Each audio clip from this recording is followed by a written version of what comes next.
What's the meaning of catchment area?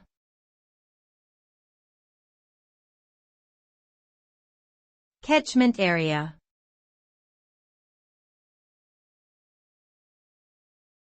Catchment area.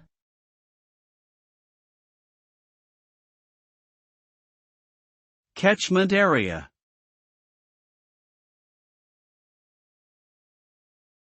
Catchment area.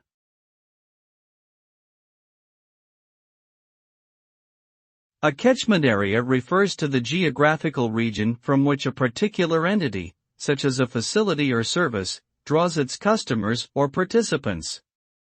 This area can be defined by geography, population density, or other factors. It is often used in healthcare, where hospitals or clinics may have a defined catchment area based on proximity and transportation routes.